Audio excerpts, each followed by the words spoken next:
Thank you guys for waiting. Catching this match between Hoogland and Graebner. Just a few turns underway. We're about to be on Graebner's third turn. So Jeff Hoogland at 19, Graebner at 20.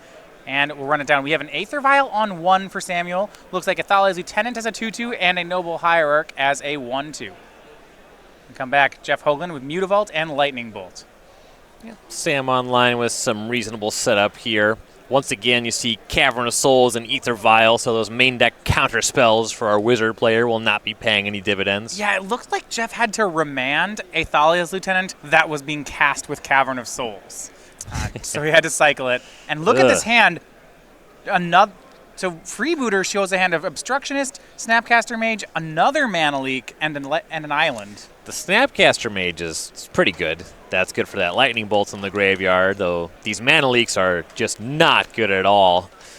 Obstructionist is pretty good in the matchup. It is Jeff's best way to apply pressure. Those 3 power flyers are a big deal for him. Right. And Jeff, knowing this matchup, you think either kept a hand heavy on counterspells, but likely has just drawn into it. Yeah, when there's 2 Mana Leaks in the opener, it's almost already just a double mulligan. There's games where they can be good, and you saw a Phantasmal Image cast there into 1. You know, didn't have multiple caverns to get through that. Another Thalia's Lieutenant, and for Hoogland, he'll make Delver of Secrets. But right now, between his counterspells and that Aether Vial, he's not keeping pace with Graebner. If he's able to transform the Delver quickly, and he'll be able to cast that Nimble Obstructionist this turn, he can get a lot of power into the air really fast. Yeah, he also has Snapcaster Mage still in the hand with Lightning Bolt in the graveyard. So that's set up as well. But Meddling Mage was the pickup for Graebner. Unfortunately, the Vial's on 3. Yeah. Jeff will see that coming. You can't really... There's no opportunity to get it onto Snapcaster Mage, and there's no instant speed Vial activate to make it so you can shut off whatever is targeted by the Snapcaster Mage. Yeah, the Vial started the turn on 2, but it did bump it up to 3. Right. And now, uncounterable, it will be Meddling Mage from Graebner. This should see a reply from Hoogland. Yeah, you definitely want a Snapcaster Mage here. That's a fairly easy name in the matchup. It's just the best card in Jeff's deck. Snapcaster Mage, gonna have to target that Lightning Bolt. And he should bolt something, but this means that Graebner can just name the Nimble Obstructionist. Yeah, just the card that he knows is left over. In first place. Interesting decision for Jeff, choosing between the Hierarch, the Freebooter with the Mana Leak, and that Thalia's Lieutenant. And I agree, he chose Thalia's Lieutenant. That's the creature that's going to get the largest, the fastest. Right. Everything else, barring a Lieutenant, just gets out of Lightning Bolt range really quickly. All right, and Samuel puts Mantis Rider into play off that Aether Vial. And he'll swing on in with his Flyers for 5, Jeff to 14. Meddling Mage was put on Nimble Obstructionist as well, so... And Jeff really needed to transform here, and he missed. It looks like a land was picked up. Right, Scalding Tarn's not going to help anything here. And Jeff, pretty far behind. It has that minor upside where you get to look at your card with Delver, and if you don't want it, you get to shuffle it away. But he needs cards he wants, and he needs the Delver to transform as well. Now, an update here, as this match was delayed, we were waiting on it. Ryan Ferries, our Burn player, does win the rematch 2-0, defeats Leonard Wernett. We saw a nice little play there. Sam tried to use his Horizon Canopy, and Jeff stifled with the Nimble Obstructionist cycle that he couldn't cast. Yeah, Sam kind of walking into that one, as he knew about the Obstructionist. But I suppose at some point that'll just happen. Something will get Obstructionisted. Yeah, not a huge deal either way. No, Jeff's still down to 9, and he's looking fast for some removal. And here we saw that trick with the Delver. Jeff saw something that does not transform his Delver and that he doesn't want, very likely a land. Shuffled it away before the draw step, but he remains with no flying creatures. Right. Now, fortunately for Jeff, nothing on Graebner's side has acquired a 4th point of toughness. So if Jeff can draw into removal and maybe a Snapcaster, he can still make his way back into the game. I think Burst Lightning was just picked up, so... That'll work. It's expensive, but it can tag the Mantis Rider. Yeah, we would have loved to have transformed off that Burst Lightning. Right. And I think Thalia's Lieutenant from Graebner. Not bad at all. Might have been Thalia proper, I'm not Thalia. sure. Here's a swing. Should force that Burst Lightning and kicked Burst Lightning on Mantis Rider. Jeff waits until the attack so that there's no Exalted. Yep, good timing on that one. Still comes across for 2, though. And right, this is Thalia proper, the 2-1 into play. And still no Transform on the Delver. Jeff getting quite low on life points here, down to 6. Leaf drew another Mana Leak. That's all 3. That should have transformed the Delver if it was a Mana Leak. Okay. And something else, you're right. Get in front of the Freebooter, and if it's a blue card, it could be an Obstructionist. I mean, that'd be the reason not to cast one, right? Yeah.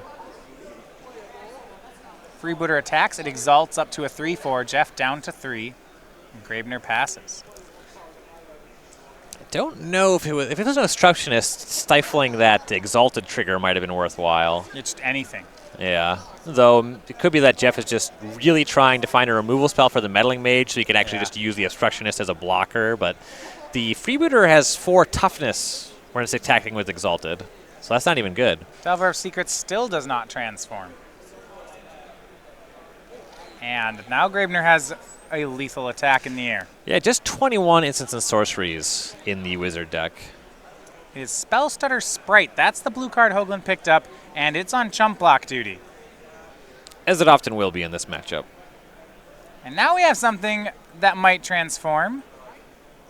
Or Jeff will pick up the cards. No help there. No way to deal with a flying blocker. Game 1 goes to Samuel Graebner. And now we'll see Jeff. He has a sideboard plan that is exactly board out 8 things that are counter spells, board in 8 things that are removal spells. Right, so we've seen this a couple times from Jeff. The 8 counter spells you're talking about are 3 Mana Leaks, 3 Remands, 1 Spell Snare, and 1 Spell Stutter Sprite.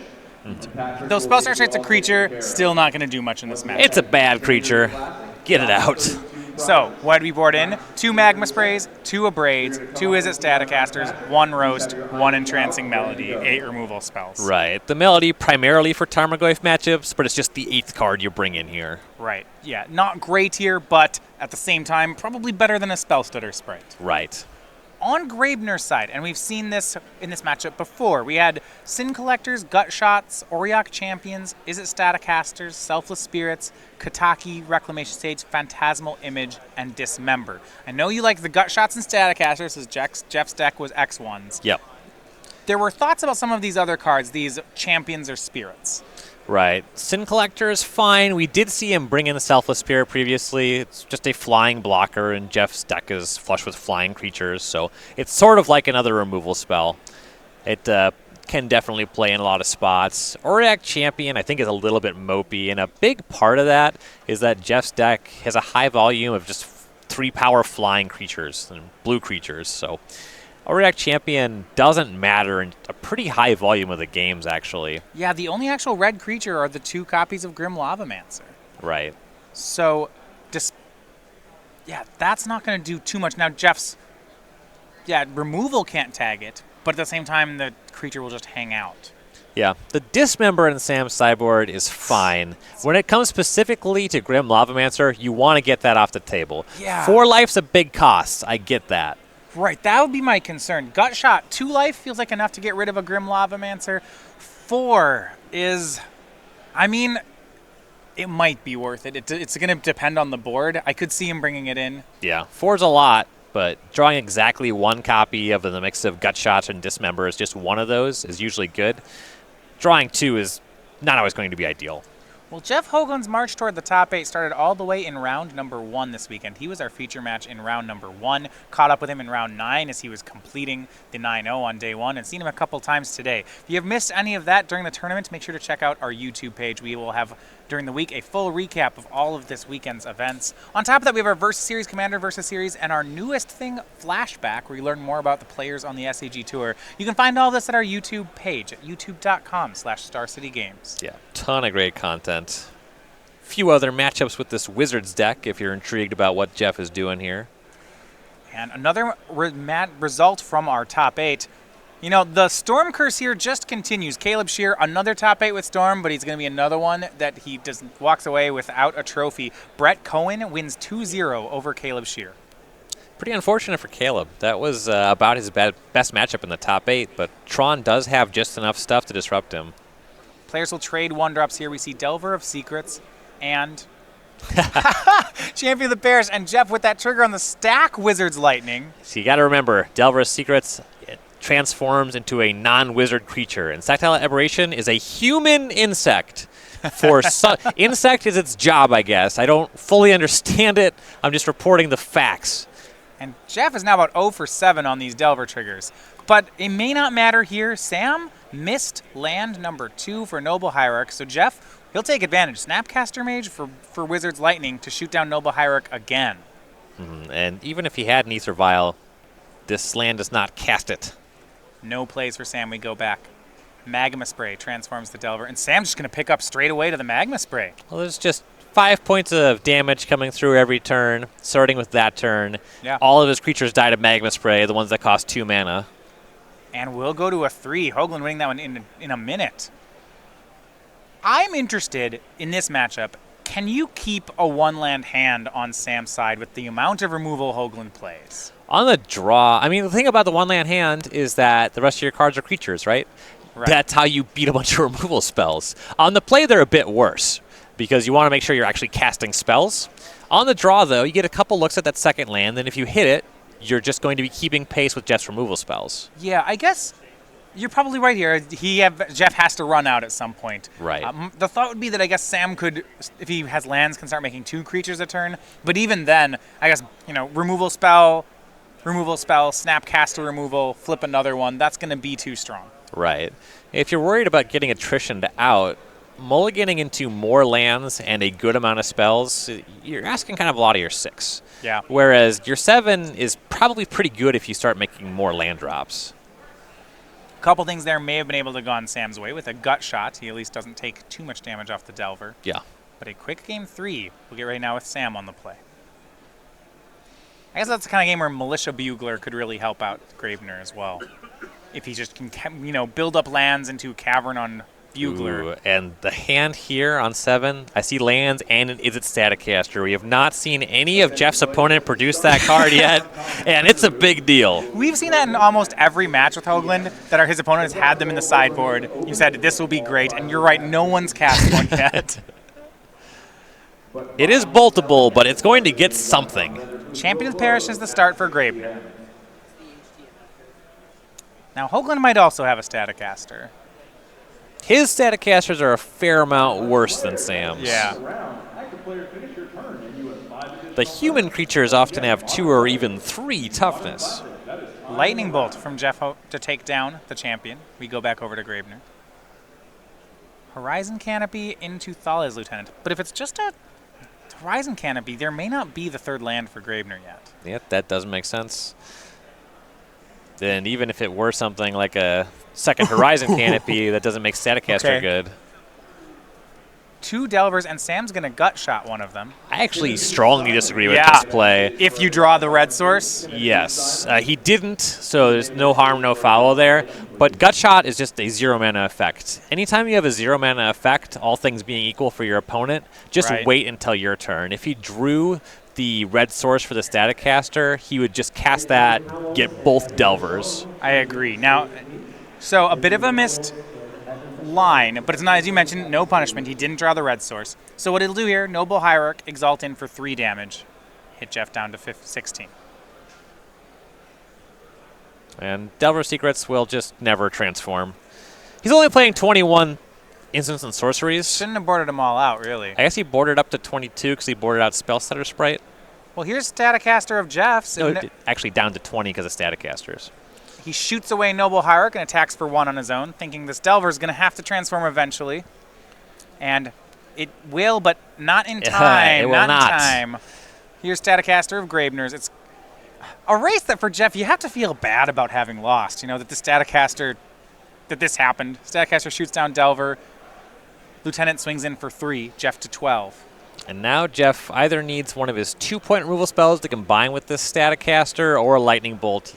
His deck really has to get Is It Staticaster off the table. Well, it has 2 things, right? It needs to get Staticaster off the table. Also, this Thalia's Lieutenant's up to a 3/3. If he waits too much longer, he won't be able to remove it. Yeah, they can get up to a 4. So it looks like we see a roast here on the Thalia's Lieutenant. That'll take care of that. I mean, it's a lot of respect that he doesn't get to remove the Staticaster. That roast there, it feels like he either has Snapcaster Mage for the Staticaster next turn or some other answer. Well, let's see. Kitesail Freebooter shows a Braid, Entrancing Melody, Snapcaster Mage. This is a great hand for Jeff. Oh yeah, this is plenty of answers to that Staticaster, and nothing that the Freebooter can break up. Well, if you take, right, because the Snapcaster will remove the Freebooter no matter what. Yep. You can't take it. This is a game where if Jeff can survive to Entrancing Melody, I'm really liking Jeff's position. Yes. I'd love to control 2 Staticasters. That sounds great. Yeah, I have no problem with that. For Graebner, he probably just has to take this Abrade, even though it's not particularly good. But no attacks yet, and I think because of that Entrancing Melody, pressure's now on Graebner. Hoogland passes. He missed the land, but he still has access to Snapcaster Mage Lightning Bolt here. An attack from Graebner is met with a top-decked Wizard's Lightning from Hoogland. He'll take back that Abrade. And he can deal with the Staticaster now if he wants to, or wait for some other creature. Yeah, Aether Vow from Samuel. I don't know if Jeff needs to Abrade yet, but he will. Staticaster is taken care of. He'll want to inevitably. Yeah, unless his plan was to try to Entrancing Melody it, then yeah, you're right. I think it's fair enough to wait to just Melody something else. He already has his own Staticaster. It's hard to make Entrancing Melody bad, you know? Yeah. Vial goes up to 1. Graebner draws another Kitesail Freebooter, but his hand is under some pressure here. We see Kitesail Freebooter from Graebner. It takes the Entrancing Melody, and Jeff says, well, he still has this Snapcaster Mage. Says go, and Snapcaster will take that sorcery right on back. And the only creature in Sam's hand is Champion of the Parish, and that's being kept in check by Jeff's 0-3. He'll vial that champion into play, and it'll get shot. Sam could have committed the champion, like waited until the vial was up to 2 or a threshold for a different creature, and checked Jeff on activating the Staticaster, and then pumped it up. It feels like he's playing as if he thinks he's already lost. Right, yeah, you make it as 1, and then you just never tap your Aether Vial. It's a big cost, but... Well, eventually you just cast a creature. Right. Then you also have Vial backup. Yeah, that does seem like a better way to have played it. And now he's taking hits off this Snapcaster Mage. Jeff also has added a Mutavault in. So Sam will try to recover with this Mantis Rider. Swings in for 3. Ooh, here's a nice interaction. If Jeff steals this, Sam has a Reflector Mage in hand. As far as the way he sequenced this, though, he should have cast the Rider and left up activation on Vial. Again, it feels like his heart's not in it. Yeah, he's down to 5 because right now he could have vialed in Reflector Mage. He could have bought his 3/3 back. He'd also be at 3 more life, which down to 5 He still gets to go to his turn in Reflector Mage and get the Mantis Rider in this turn off of the Vial, but he took a lot of damage for no reason. Yeah, swings in for 3. Jeff's at 6. This one is now neck and neck between the two. Jeff, however, did add Wandering Fumarole, and with Sam at a low life total, he's got to be scared of that card. Card Jeff drew looked like a red spell to me. I think any red spell's good here. Yeah. Can't think of one that would be bad. Well, the one I think I saw is Wizard's Lightning. Oh, great. That's a pretty good one. He can fire up the Fumarole. Yeah, I am not 100% on this, that being the card in hand, but the attack with the Fumarole, if Sam just blocks with the Reflector Mage and you don't really get anything for your trouble, he doesn't have the mana yet to also... He can fire up the Mutavault as well if he cracks the fetch land. What if you activate Fumarole and swing with Snapcaster and Fumarole? And that's what he's going to do. Look, this is excellent. Because if Sam blocks the Snapcaster, the Staticaster finishes off the blocker. If Sam takes 2, you bolt his face. Right.